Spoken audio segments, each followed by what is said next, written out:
నమస్తే voice of వనితకు స్వాగతం. దేశానికి పల్లెలు పట్టుగొమ్మలు అయితే వెన్నెముక లాంటి వాడు రైతు. అన్నదాతే లేకపోతే మనమంతా ఆకలితో అలమటించాల్సిన పరిస్థితి. వ్యవసాయంలో మహిళలు సైతం అన్నపూర్ణమ్మలుగా అందరి కడుపు నింపుతున్నారు. అసలు దేశంలో మహిళా రైతులుగా ఎంతమంది రాణిస్తున్నారు, ఎలాంటి టెక్నాలజీ వాడుతున్నారు, వారికి ఎలాంటి ప్రోత్సాహం లభిస్తోంది తదితర విషయాలపై నేటి వాయిస్ ఆఫ్ వనితలో చూద్దాం.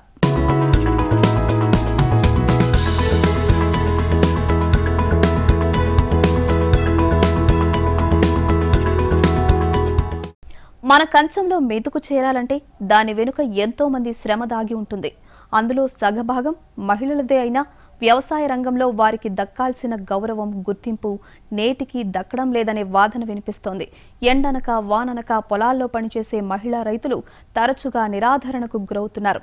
ఈ పరిస్థితిని పూర్తిగా మార్చేందుకు ప్రపంచం మొత్తం వారి వైపు చూసేలా చూసేందుకు ఇప్పుడొక ముందడుగు పడింది.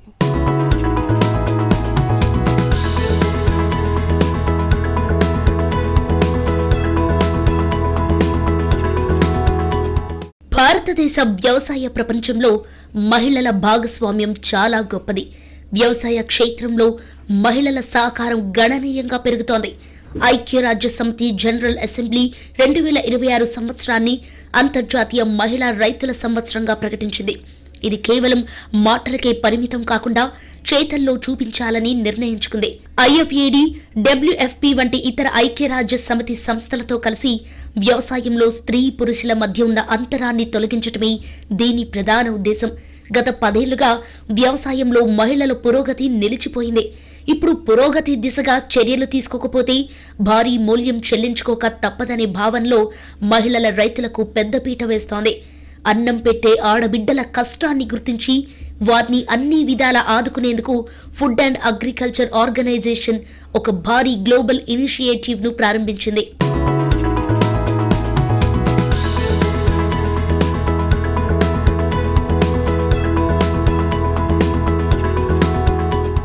వ్యవసాయ ఆధారిత కుటుంబాలలో 18% మహిళలు వ్యవసాయం చేస్తూ కుటుంబాలను పోషించుకుంటున్నారు. వ్యవసాయ కూలీలలో 33% వాటా మహిళలదే. దేశంలో అత్యధిక మహిళల రైతులు మహారాష్ట్రలో ఉన్నారు. అటు భారత ప్రభుత్వం కూడా మహిళలకి పెద్దపీట వేస్తూ వ్యవసాయ రంగంలో రిజర్వేషన్లు కల్పిస్తోంది. ప్రభుత్వానికి సంబంధించి అన్ని పథకాలలో 30% రిజర్వేషన్లు కేటాయించింది. ఇందులో ముఖ్యంగా భారత ప్రభుత్వం మహిళా కిసాన్ సశక్తీకరణ్ పరియోజన అనే పథకాన్ని కేవలం మహిళా రైతుల ప్రయోజనాల కోసం ఏర్పాటు చేసింది. 2011 సంవత్సరంలో అందుబాటులోకి వచ్చిన ఈ పథకం వ్యవసాయంలో మహిళా సాధికారతను పెంపొందించడం ఈ స్కీమ్ ముఖ్య ఉద్దేశం. మేము వ్యవసాయం మీద బతికేటోళ్ళము. అంటే ఫస్టులా లేసుడు విన మస్కుల్లే లేవాలి. మేము సుక్క ఎప్పుడు ఒడుస్తుందో అప్పుడు లేవంది అడివే. వాకిలి కాసు ఒక్క మనిషి గంట పడకూడదు, పెండ విన గంట పడకూడదు. అట్లాంటికి ఎత్తేసుకొని ఇంటి పని చేసుకొని మళ్ళా పొద్దెక్కక ముందే 8 అనేటళ్ళకి చేలకి పోవాలి. చేలకు అప్పుడు ఇద్దరమే చేసేటోళ్ళం అన్నమాట. ఫస్టులో ఇద్దరాలు మొగలమే చేసేటోళ్ళము. అయినాక ఇక పిల్లలు అయినప్పుడు ఇక పిల్లలకు వినా సాలెగలే పిల్లకిలే వాళ్ళు వినా బర్రె కాడికి పోవాలి, ఎద్దు కాడికి పోవాలి, మేత తేవాలి. వాళ్ళ మందరం పోయి వినా మా చేల పని మేము చేసుకుంటా పోతే ఒక్క ఏడు అదే ఎక్కడన్నారా భూమిలో చేసుకున్నాము. ఆడికి వెళ్ళి మళ్ళీ ఒక్క ఎక్కరు మళ్ళీ ఆవిన కొన్ని సుగు చేసినాం అన్నమాట. చేసి ఇట్లా వ్యవసాయం మస్తు పంట వండింది. మస్తు ఎరువుతోని పంట ఎక్కువ వండుతుంది. భూతాలికి కష్టం చేసుట్లా మనకు ఒక్క అంత చూస్తే 2 అంతల పంట అవుతుంది. అప్పుడు మత కొలువులు లేవు, ఏడా పని చేసులు లేదు. మా చేల మేమే చేసుకోనాలి. చేనుకి ఎంత చేస్తే వినా అంత ఇస్తుంది. యా పంట అయినా కానీ మనకు తినడానికి గాసమైతే ఇంకొకరికి పెడతాము, మనం తింటాం. చాలా లాభం ఉంటుంది వ్యవసాయం మీద. అంటే వ్యవసాయ క్షేత్రంలో ఒక పంట కాలానికి మహిళలు సగటున 3300 గంటలు పనిచేస్తున్నారు. పురుషులు కేవలం 1850 గంటలు మాత్రమే పనిచేస్తున్నారు. వ్యవసాయ క్షేత్రంలో అన్ని రకాల పనులలో మహిళలు పాలు పంచుకుంటున్నారు. రోజు వారి వ్యవసాయ కూలీలుగా లేక వారి సొంత పొలంలోనే పంటలను సాగు చేస్తున్నారు. అంతేకాదు వ్యవసాయ అనుబంధ రంగాలలో కూడా మహిళలు చురుగ్గా ఉన్నారు. వ్యవసాయంలో అంతర్భాగమైన పాడి పరిశ్రమలో పట్టు సాధించి ఔరా అనిపిస్తున్నారు. వ్యవసాయంలో మహిళలు ఎంతో చురుగ్గా ఉన్నప్పటికీ రోజువారీ కూలీల వేతనాలలో పురుషులకి స్త్రీలకి మధ్య వ్యత్యాసం చాలా ఉందనే వాదన వినిపిస్తోంది. వ్యవసాయ క్షేత్రాలలో స్త్రీలు రోజుకు సుమారు 7 నుండి 8 గంటల పాటు పనుల్లో నిమగ్నమై ఉంటారు. పనిలో సాంకేతిక పనిముట్లను తక్కువగా వాడటం, శారీరక సామర్థ్యంతో ప్రధానంగా పనులను నిర్వహించటం వల్ల అధిక శ్రమ, అలసట చెందుతుండడమే కాక పనులు సకాలంలో నిర్వహించలేకపోతున్నారు. అయితే ఇప్పుడు పరిస్థితులు మారాయి. వ్యవసాయంలో సాంకేతిక పనిముట్లను వాడేందుకు ఆసక్తి చూపిస్తున్నారు. దాని ద్వారా కూలీలను తగ్గించుకోవటమే కాకుండా తక్కువ సమయంలో ఎక్కువ ఫలితాలను పొందుతున్నారు. మేము పుట్టక ముందు సందే వ్యవసాయం, ఆ వ్యవసాయం చేసుకుంటేనే తిండి తినాలి, తిండి పెట్టాలి, తిండికి తగింది తిండికి ఉంచుకోనాలి, అమ్మేది ఉంటే అమ్ముకోనాలి, పిల్లల చదువులు చూసుకోనాలి, బట్టలు తెచ్చుకోనాలి, పండుగలకు ప్రతిదీ కూడా వ్యవసాయం దాని మీద ఆధారపడ్డట్లు మా బతుకులు. వ్యవసాయంకి మించింది ఏం లేదు. ఒక్క ఇంట్లో ఉద్యోగాలు లేవు, ఒక్క ఇంట్లో చదువు లేదు మా నాయనోళ్ళకి. ఇక నా పిల్లలు 5 మంది పిల్లలను చదివిపించుకున్నా, 5 మందిని పోషించుకున్నా. ఎట్లా దాన్ని మెయింటెనెన్స్ చేసిన అంటే మస్కుల లేవాలి. మస్కుల లేస్తే పిల్లలను తయారు చేస్తాం, పిల్లలు స్కూల్కి పోతారు, మనం చేనికి పోతాం, మన పనులు చేసుకుంటాం. వ్యవసాయం టైం సార్ మస్కుల లేవాలి. ఆడపిల్ల కానీ మగ పిల్లగాడు కానీ మస్కుల లేవాలి. మస్కుల లేస్తే పెండ తీసుకుంటాము, ఎడ్లను ఈడికెళ్ళి తీసి ఇంకొకత కట్టేస్తాం. ప్రతిదీ కూడా మస్కుల లేస్తేనే పని అవుతుంది. పొద్దెక్కినాక పండుకొని పొద్దెక్కినాక లేస్తే వ్యవసాయంకి మనకు చాలా దూరం ఉంటుంది. అట్లా మనం భూమికి పని చేసుకున్న వాళ్ళం అవుతాము, ఇంట్లో తిండి చేసుకున్న వాళ్ళం అవుతాము, ప్రతి ఒక్కటి కూడా పిల్లలను ఆవరించుకున్న వాళ్ళం కూడా అవుతాం అన్నమాట. వ్యవసాయం మీద ఇట్లుంటుంది. వ్యవసాయము అన్నిటికన్నా పెద్దది. చదువులకు ఉంటేనేమో ఏమన్నా అమ్మటిత్తులు అమ్మి చదువు నేర్పించుకుంటాం నా పిల్లలకు కానీ. ఇక ఇంకా ఏమైనా తినేటివి ఉంటే 4 రకాల తిండి కూడా తింటారు మా పిల్లలు. వాళ్ళకి తెలుస్తుంది ఇప్పుడు ఆవిషకారం అంటే ఏమో తెలుస్తుంది, ఉలువలు అంటే ఏమో తెలుస్తుంది, సజ్జలు అంటే ఏమో తెలుస్తుంది. తింటాం కాబట్టి తెలుస్తుంది. వ్యవసాయం లేకుంటే, వ్యవసాయం చేయకుంటే ఏమి కూడా తెలియదు సార్. వ్యవసాయం చాలా పెద్దది. నాకైతే అంతమందిని పోషించుకొని ఇప్పుడు ఇంకా కూడా నేను ఆ వ్యవసాయం మీదనే ఆధారపడి అన్ని రకాల పంటలు పెట్టుకొని నేను అద్దెక్కర దానిలోనే కానీ 48 రకాల పంట పెట్టుకున్నా. నేను అందరు చేనుకి వచ్చి ఇవేమో అన్నారు. అయితే నేనేమనుకున్నా అంటే కొన్ని అయినా చాలు, నా పిల్లల కన్నా ఇవి మనమళ్ళకు నేను దీన్ని గుర్తించి అందించిన దాన్ని అయితే ఇతనాలను పోగొట్టిన దాన్ని కావద్దు. నేను ఇతనాలనన్నా కానీ గుర్తు పెట్టుకోని కన్నా కావాలి నాకు ఇతనాలని నేను ఆ 48 రకాల పంట పెట్టిన సార్. అన్నీ మా మనమళ్ళకు చూపించిన ఇవేమయ్యి అని అంటే ఉలువలు, సామలు, సజ్జలు, ఆరుగులు, పుండ్లు ఇట్లాంటిగా వాళ్ళకు చూపిస్తే వాళ్ళకి అర్థమవుతున్నది అనమాట. ఇంకా వేరే వాళ్ళు కూడా వచ్చి చూసారు సార్, నా బతుకు వ్యవసాయం మీదనే ఆధారపడి ఉంటుంది. చూసుకుంటాం, ఇంటిని కూడా చూసుకుంటాం సార్. వ్యవసాయం చూసుకుంటేనే ఇంటిని కూడా చూసుకొనడు. ఇంట్లో 4 కోడళ్ళు, మా భర్త, నేను, 4 కొడుకులు, 11 మంది మనమళ్ళు మనమరాళ్ళు, ఒక బిడ్డ, అల్లుడు, అందరు కూడా వ్యవసాయం మీద తిన్న పంటనే తింటాం అనమాట. వాళ్ళని చూసుకోనాలి, వ్యవసాయం కూడా చూసుకోనాలి అనమాట. వ్యవసాయం చాలా మంచిది సార్. వ్యవసాయం విడిచిపెట్టద్దు. వ్యవసాయంకే అందరం అలవాటు వాడి మన పిల్లలకు కూడా దాన్ని నేర్పితే చాలా సంతోషం ఉంటుంది. వ్యవసాయం భారతదేశ ఆర్థిక వ్యవస్థకు వెన్నుముక లాంటిది. గ్రామీణ ప్రాంత పేదరిక నిర్మూలనకు ఒక పట్టుకొమ్మ లాంటిది. గ్రామీణ ఆర్థిక వ్యవస్థ 90% వ్యవసాయ ఆధారిత ఆర్థిక వ్యవస్థపై మాత్రమే ఆధారపడింది. ఇందులో మహిళలే ప్రధాన భాగస్వాములుగా ఉన్నారు అనటంలో ఏమాత్రం అతిశయోక్తి లేదు.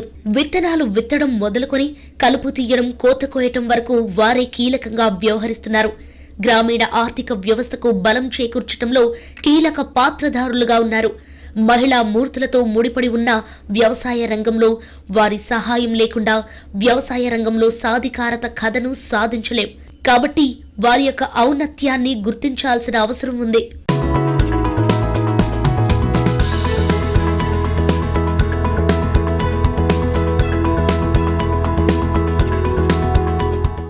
మన భారతదేశం వ్యవసాయంపై ఆధారపడే దేశం. అందులో మహిళా శక్తి వర్ణనాతీతం. ఐక్యరాజ్య సమితి 2026ను అంతర్జాతీయ మహిళా రైతు సంవత్సరంగా ప్రకటించింది. ఇది పొలంలో స్వేదం చిందిస్తున్న ప్రతి స్త్రీమూర్తికి దక్కిన గౌరవం. అయితే సాగుకి వెన్నెముకగా నిలుస్తున్న మహిళా రైతుల శ్రమను గుర్తించడంలో వెనుకబడి ఉన్నామా?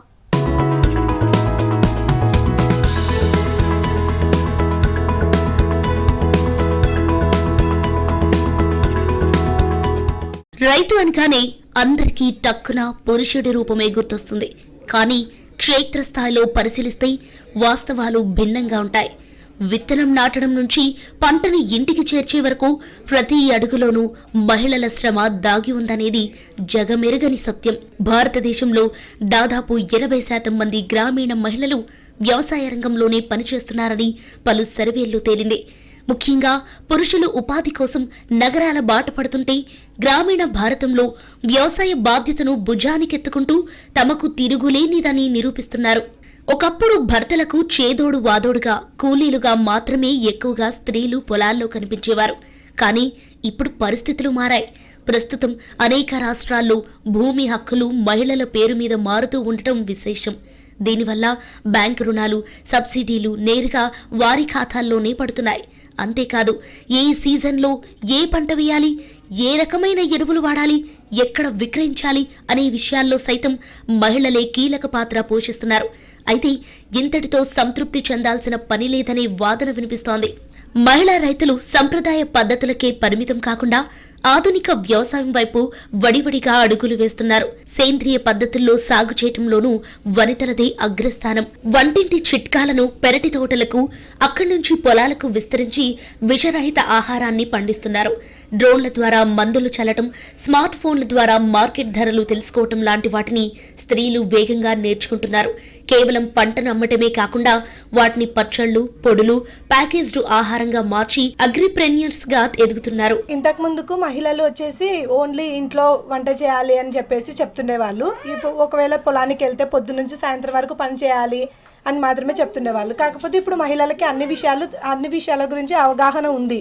అదే పొలంలో పోతే ఏం చేయాలి, అక్కడ ఏమేం పనులు ఉంటాయి, అవన్నీ వాళ్ళకి కొంచెం ఐడియా ఉంది. కాబట్టి వాళ్ళు ఏమేం చేసుకోవాలని మగవాళ్ళతో పాటు వాళ్ళు కూడా చేసుకోగలుగుతున్నారు.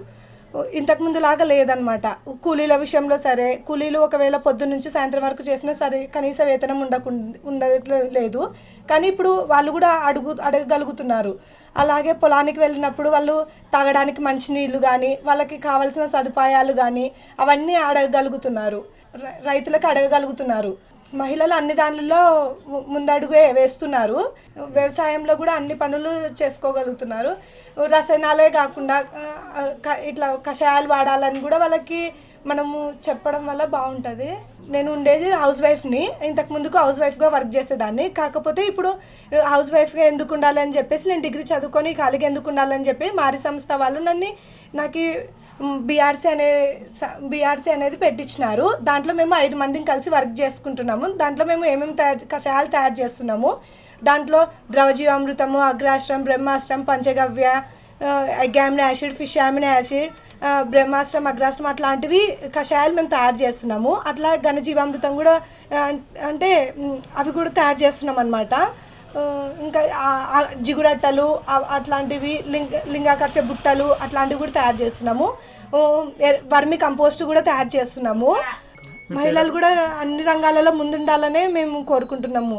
ఇక భారతదేశంలోని స్వయం సహాయక సంఘాల వ్యవస్థ మహిళా రైతుల పాలిట ఒక ఆశాదీపంలా మారింది అనటంలో ఎలాంటి సందేహం లేదు. చిన్న పొదుపుతో మొదలైన ఈ సంఘాలు నేడు ట్రాక్టర్లను, వరికోత యంత్రాలు లాంటి కొనుగోలు చేయటంలోనే కాదు, అద్దెకిస్తూ గ్రామీణ ఆర్థిక వ్యవస్థను బలోపేతం చేస్తున్నాయి. ఒక పురుషుడు వ్యవసాయం చేస్తే అది ఆ కుటుంబానికి పరిమితం. కానీ ఒక మహిళ వ్యవసాయం చేస్తే అది మరెందరో స్త్రీలకు ప్రేరణ అవుతుందని అనటంలో ఏమాత్రం సందేహం లేదు. ఇక్కడ నేను పీజీ దాకా చదువుకున్నా. కాకపోతే నేను హౌస్ వైఫ్గానే ఇంటి దగ్గర ఉన్నాను. ఖాళీగా ఉన్నాం కదా, ఏదో ఒకటి జీవనోపాధి కలుగుతుందని నేను బీఆర్సీలో వచ్చి సభ్యులుగా ఉన్నాను. ఇక్కడ వచ్చి బాగానే పని చేసుకుంటున్నాను. ఇంట్లో పిల్లలు పోయిన తర్వాత ఇక్కడికి వచ్చి అంతా బాగానే ఉంది. వ్యవసాయం పోతే ఏదో కొద్ది గొప్పలో వస్తుంది. కాకపోతే మేము ఎక్కడ వెళ్ళలేము కాబట్టి ఇంటి దగ్గరే ఉంటాం కాబట్టి ఇది బాగుంటుందని దీంట్లో వచ్చి చేరినాము. ఇక్కడైతే బాగానే ఉంది. అందరం కలిసి 5 మంది కలిసి చేసుకుంటున్నాము. ఇక్కడ కషాయాలు తయారు చేసి పొలాలకి ఇవ్వడం బాగానే ఉంది మాకు జీవనోపాధి. అందరి నుంచి కూడా బాగానే రెస్పాన్స్ వచ్చింది. మంచి క్వాలిటీ ఉన్న రసాయనాలు ఇస్తున్నారు. మాకు బాగానే పంటలు బాగానే వస్తున్నాయి. ఏ పంటకి వేసినా బాగుంది మాకే అని రైతులు వచ్చి చెప్తున్నారు. వచ్చి ఒకరికొకరు తెలుసుకొని కూడా వచ్చి కొంటున్నారు మా దగ్గర. ఇంతకుముందే అయితే మేము ఇంటి దగ్గరనే ఉండేవాళ్ళము. ఇక్కడికి వచ్చిన తర్వాత నాకు బాగానే అనిపిస్తుంది సార్. ఆదాయం ఖర్చులు కానీ ఏమన్నా ఇక్కడ నుంచి వచ్చే వాటిని తీసుకొని ఇంట్లో సరుకులు అవన్నీ తెచ్చుకొని చేసుకుంటున్నాం సార్. మా దగ్గర నుంచి 114 మంది రైతులు వచ్చి మా దగ్గర కషాయాలు కొని పొలాలకు వాడిన తర్వాత బాగానే రెస్పాన్స్ వచ్చింది వాళ్ళ దగ్గర నుంచి. మహిళా రైతులలో కనిపించే గొప్ప గుణం సహకారం. ముఖ్యంగా గ్రామీణ మహిళలు తమ వద్ద ఉన్న దేశీ విత్తనాలను తోటివారికి ఉచితంగా ఇస్తూ పర్యావరణ సమతుల్యతను కాపాడుతున్నారు. ఒడిశాకు చెందిన సీడ్ మదర్ కమలా పూజారి ఇందుకు గొప్ప ఉదాహరణ. అంతరించిపోతున్న దేశీ విత్తనాలను సంరక్షించి ఇతరులకు పంచుతూ జీవ వైవిధ్యాన్ని కాపాడుతున్నారు. ఇక ప్రముఖ భారతీయ పర్యావరణవేత్త వందనా శివ నవధాన్య ఫౌండేషన్ ఏర్పాటు చేసి విత్తన సంరక్షణ, సేంద్రియ వ్యవసాయంతో పాటు మహిళా రైతుల హక్కుల కోసం పోరాడుతున్నారు. అలానే తెలంగాణలో మహిళా రైతు సంఘాలతో పనిచేస్తున్న దక్కన్ డెవలప్మెంట్ సొసైటీ కూడా ఈ కోవకే చెందుతుంది. ఇందులోని సభ్యురాళ్లందరూ గివ్ టు గెయిన్ సూత్రాన్ని ఆచరిస్తూ చిరుధాన్యాల సాగు, సేంద్రియ వ్యవసాయం, విత్తన బ్యాంకుల ఏర్పాటు, సంఘం దుకాణం వంటి కార్యక్రమాలతో ఆర్థిక స్థిరత్వాన్ని, సుస్థిరతను సాధించగలరు. మేము పొలంలో పని చేసేవాళ్ళము. అంటే పొలంలో పని చేస్తే 200-250 రూపాయలు అట్లా ఇచ్చేవాళ్ళు. ఇంకా అది పొలంలో పని చేస్తుంటే కూడా మాకు డబ్బులు అంటే ఇంట్లో గసడం లేదనమాట. అంటే ఇంట్లో సరిపోవడం లేదు, పిల్లలు వాళ్ళకి సరిపోతలేవు. కానీ ఇక్కడ కషాయం వీళ్ళు గవర్నమెంట్ వాళ్ళు పెట్టినారు కాబట్టి ఆ కషాయం పెట్టుకున్నాము. అది వాడడం వల్ల మాకు చాలా ఉపయోగం ఉంది. రైతులు కూడా చాలా మంది బాగుంది అని వస్తే వాళ్ళు పురుగులకి అంటే పత్తులు వేసేటప్పుడు మందులు కొట్టేవాళ్ళం మేము. ఆ మందులు కన్నా ఇదే బాగుంది అని చెప్పేసి వాళ్ళు ఇక్కడికే వచ్చేవాళ్ళు. బాగా తీసుకుంటున్నారు. ఇప్పటికైతే మాకు బాగానే ఉంది. ఇంకా రాబోయే కాలాలు కూడా బాగుండాలని కోరుకుంటున్నాం. వ్యవసాయంలో స్త్రీలు విజయాలు సాధించినప్పటికీ పురుషులతో సమానంగా వేతనాలు అందకపోవటం, శారీరక శ్రమను తగ్గించే చిన్న తరహా యంత్రాలు అందుబాటులో లేకపోవటం లాంటి సమస్యలు ఇంకా వారిని వేధిస్తున్నాయి. దీనికి తోడు ఇప్పటికీ భారతదేశంలో 13% మహిళలకు మాత్రమే భూమిపై యాజమాన్య హక్కులున్నాయి. బ్యాంకుల నుంచి రుణాలు పొందటం వారికి ఇంకా కష్టతరంగానే ఉందని తెలుస్తోంది. అయితే ప్రభుత్వం అందిస్తున్న మహిళా కిసాన్ సశక్తీకరణ్ పరియోజన లాంటి పథకాలు ఈ అంతరాన్ని తగ్గించేందుకు తీవ్రంగా కృషి చేస్తున్నాయి. మరోవైపు మహిళా రైతు ఉత్పత్తిదారుల సంఘాల ఏర్పాటుతో వ్యాపార ప్రయోజనాలను అందుకుంటూ ఆర్థికంగా ఎదుగుతున్నారు.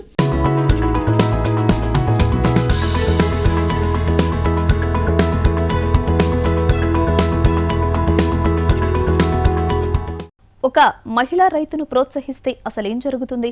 కుటుంబానికి, సమాజానికి ఎన్ని లాభాలున్నాయి?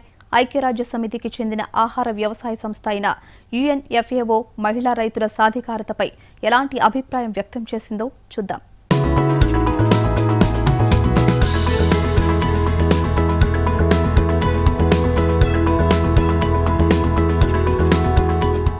మన దేశంలోని ప్రతి గ్రామీణ మహిళ ఒక మహిళా కార్మికురాలే. ఎందుకంటే అటు ఇంటి పని, ఇటు పొలం పని చేసుకుంటూ దేశానికి అన్నపూర్ణగా పిలువబడుతోంది. ఐక్యరాజ్య సమితి నివేదికల ప్రకారం 2021లో ప్రపంచ వ్యవసాయ రంగం, ఆహార శుద్ధి, పంపిణీ రంగాల్లో పనిచేస్తున్న వారిలో మహిళలు దాదాపు 41% ఉన్నారు. అయినప్పటికీ గ్రామీణ మహిళలు కొంతవరకు అసమానతలు ఎదుర్కొంటున్నారనే వాదన వినిపిస్తోంది. వారి ఉపాధికి ఖచ్చితత్వం ఇవ్వలేకపోతున్నారనే అభిప్రాయమూ వ్యక్తమవుతోంది. కొన్ని పరిస్థితులు వారి ప్రమాదకరంగానూ ఉన్నాయి. గ్రామీణ మహిళలు హక్కులను పరిమితంగా మాత్రమే పొందగలుగుతున్నారు. నేను అగ్రికల్చర్ డిప్లొమా మరియు గ్రాడ్యుయేషన్ కంప్లీట్ చేశాను. నేను మారీలో గత 2 సంవత్సరాలుగా FFగా వర్క్ చేస్తున్నాను, బెటర్ కాటన్ ప్రాజెక్ట్లో.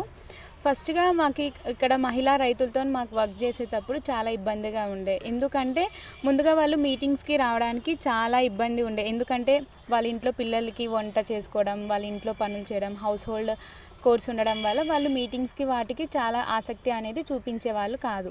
ఇంకొకటి ముఖ్యంగా ఏంటంటే అగ్రికల్చర్ మీటింగ్స్ అంటే అస్సలు ఇంకా ఇంట్రెస్టే చూపించేవాళ్ళు కాదు. బట్ వెన్ మా మారి సంస్థ మనకి ఎప్పుడైతే ఇక్కడ ఈ నాగలాపురం ఇట్లా గ్రామాలలో ఇనిషియేషన్ చేయడం స్టార్ట్ చేశారో అప్పుడు వాళ్ళు ఇట్లా అగ్రికల్చర్ గురించి మన కోసమే మన అభివృద్ధి కోసమే మన మారి సంస్థ అనేది వర్క్ చేస్తుంది. కాబట్టి మన గురించి తెలుసుకోవాలి, మన ప్రాముఖ్యత తెలుసుకోవాలి అని వాళ్ళు ముందుకు రావడం జరుగుతుంది. అలాగే మేము మారి సంస్థ నుంచి ఆడవాళ్ళకి ఉమెన్ ఎంపవర్మెంట్ గురించి మనం vermi compost, kitchen gardens, livelihood కింద షీప్ పర్చేసింగ్ ఇలాంటివి చాలా కార్యక్రమాలు మనం చేయిస్తున్నాము. ఇంకా ఏంటంటే బయోచార్ ఇలాంటివి చాలా చేస్తున్నాము. ముఖ్యంగా ఏంటి అంటే ఇట్లా మీటింగ్స్ పెట్టేటప్పుడు SHG గ్రూప్స్ అంటే పొదుపు సంఘాల నుంచి వాళ్ళతో మీటింగ్స్ పెట్టించి వాళ్ళ ద్వారా ఇంకా మిగతా రైతుల్ని మనం తయారు చేస్తున్నాము. ముఖ్యంగా వాళ్ళని మనం పాయింట్ చేసి వీళ్ళ నుంచి మిగతా మహిళా వాళ్ళకి మనం మీటింగ్స్ కానీ వీటికి చెప్పడం జరుగుతుంది. మా ద్వారా ఇట్లా రైతులకి BRC పెట్టించాము, వాళ్ళకి కూడా జీవనోపాధి కలిగింది. పొలం పనుల్లో మహిళలకు భాగస్వామ్యం కల్పిస్తే ఆదాయంతో పాటు దేశానికి అన్నం పెట్టే పరిస్థితి వస్తుంది. కానీ కుటుంబ సంరక్షణ పనులకే మహిళలు పరిమితం అవుతున్నారన్న అభిప్రాయమూ వ్యక్తమవుతోంది. ఇది లేబర్ మార్కెట్లో వారి విలువను తగ్గిస్తోంది. దీనివల్ల ఆర్థిక సాధికారత తగ్గిపోతోంది. ఈ పరిస్థితులు మహిళా రైతులకు అంత శ్రేయస్కరం కాదనే వాదన వినిపిస్తోంది. ప్రపంచవ్యాప్తంగా మహిళలు బాలికలు చేసే కుటుంబ సంరక్షణ పనులకు విలువ కడితే ఎంత అవుతుందో తెలుసా? ఏడాదికి అక్షరాల 9,95,264 కోట్లవుతుంది. వ్యవసాయ పనుల్లో పురుషులతో పోలిస్తే మహిళలు తమ శక్తి సామర్థ్యాలను వీలైనంత వరకు ప్రదర్శిస్తున్నారు. చిన్న చిన్న కమతాల్లో పంటలు పండిస్తున్నారు. పురుషులు చేయగల ఎక్కువ విస్తీర్ణం గల పొలాల్లో సైతం తమ సత్తా చాటుతున్నారు. అయితే మహిళా రైతులకు వనరుల లభ్యత, వ్యవసాయ శిక్షణ, సలహాలు అరకొరగా అందుతుండటంతో ఉత్పాదకతలో వెనుకబడుతున్నారనేది వ్యవసాయ నిపుణుల అభిప్రాయం. వనితలు పండించే పొలాల్లో పంటల దిగుబడి 24% తక్కువగానే వస్తోందని తెలుస్తోంది. మారి స్వచ్ఛంద సేవా సంస్థ బెటర్ కాటన్ ప్రాజెక్టులో ముఖ్యంగా మహిళలకి 60% అంటే ఒక 100 మంది ఉద్యోగస్తులు ఉన్నారనంటే అందులో 60% మంది ఆడవాళ్లే ఉండే విధంగా మా యొక్క సంస్థ ఒక లక్ష్యాన్ని పెట్టుకొని వర్క్ చేయడం అయితే జరుగుతుంది. దాంతోపాటు ఇంకొకటి ఏంటంటే మహిళలు మన వ్యవసాయంలో చేసే దాంట్లో కూడా గతంలో చూసుకున్నట్లయితే కేవలం వెళ్ళామా పని చేసామా వచ్చామా అనేటట్లుగా ఉంటుంది. అలా కాకుండా వాళ్ళ యొక్క భాగస్వామ్యాన్ని కూడా పెంచాలి అనే క్రమంలో అంటే విత్తనం వేసేదాన్ని కానీ ఏ మందులు వేస్తున్నారు, ఎంత ఖర్చు అవుతుంది, ఇలాంటివన్నీ కూడా వాళ్ళొక అంచనాను వేస్తూ ముందుకెళ్ళాలి అనే దాంట్లో మేము వాళ్ళతో ఎప్పటికప్పుడు చర్చలు చేస్తూ మనం వాళ్ళని సలహాలు సూచనలు ఇస్తూ ముందుకు తీసుకెళ్తూ ఉంటాము. ఈ విధంగా బెటర్ కాటన్ ప్రాజెక్టులో మహిళల అభివృద్ధికి సంబంధించి అయితే మాత్రం చాలా మంచి కార్యక్రమాలు చేస్తున్నాం. అందులో భాగంగా వ్యవసాయ అనుబంధ కార్యక్రమాలైనటువంటి పాడి పరిశ్రమ మన కర్నూలు డిస్టిక్లో చూసుకున్నట్లయితే చాలా వరకు పాడి పరిశ్రమ మీద చాలా తక్కువగా ఉంటుంది.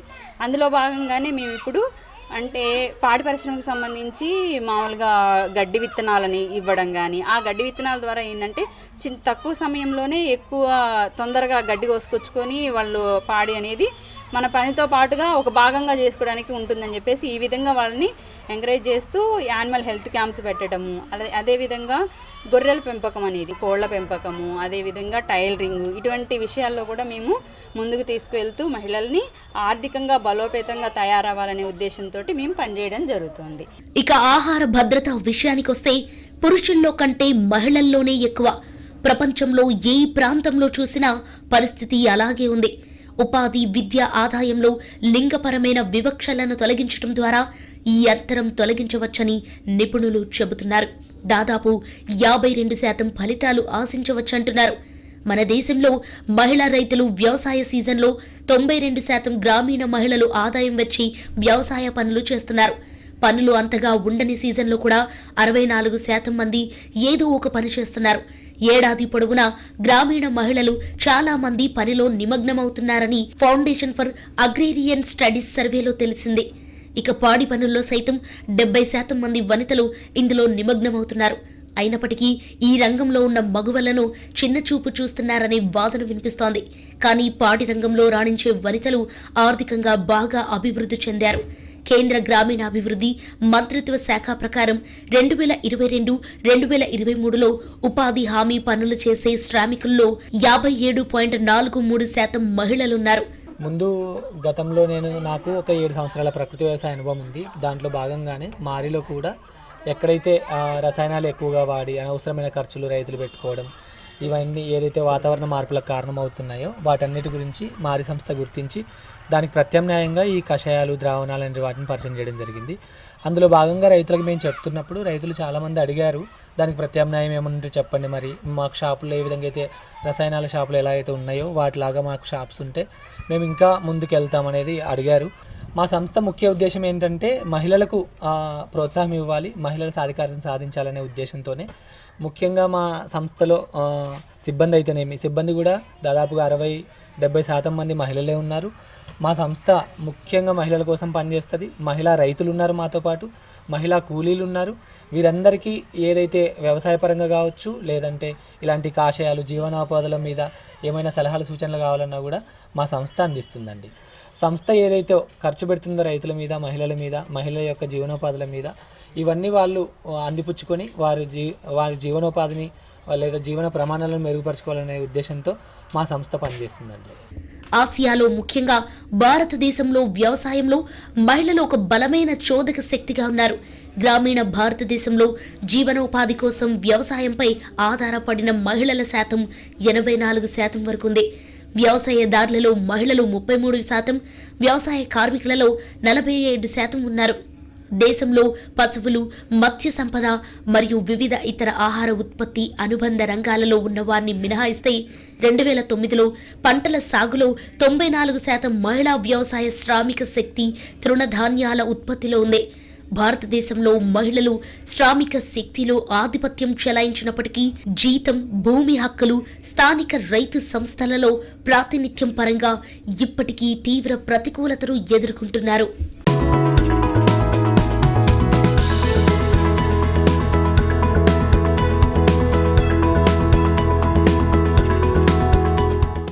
ఇది ఇవాల్టి వాయిస్ ఆఫ్ వనిత. మరో ఇంట్రెస్టింగ్ ఎపిసోడ్లో మళ్ళీ కలుద్దాం. అంతవరకు సెలవు. నమస్తే.